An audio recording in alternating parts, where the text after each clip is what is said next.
2 मिनिटं ऐक. हॅलो.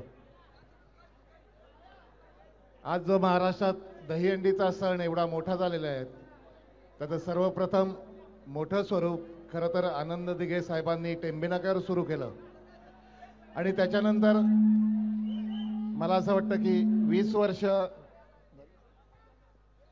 20 वर्षापूर्वी जितेंद्र आव्हाड नावाचा तरुण दहीहंडी सण घेऊन, या महाराष्ट्राचा हा मराठी सण घेऊन जगभरात पोचवायला निघाला.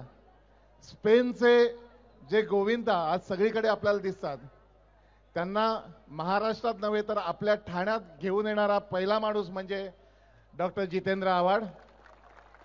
संघर्षाच्या माध्यमातून त्यांनी पहिली जी दहीहंडी सुरू केली, त्याच्यानंतर दहीहंडीचं स्वरूप वाढतच गेलं.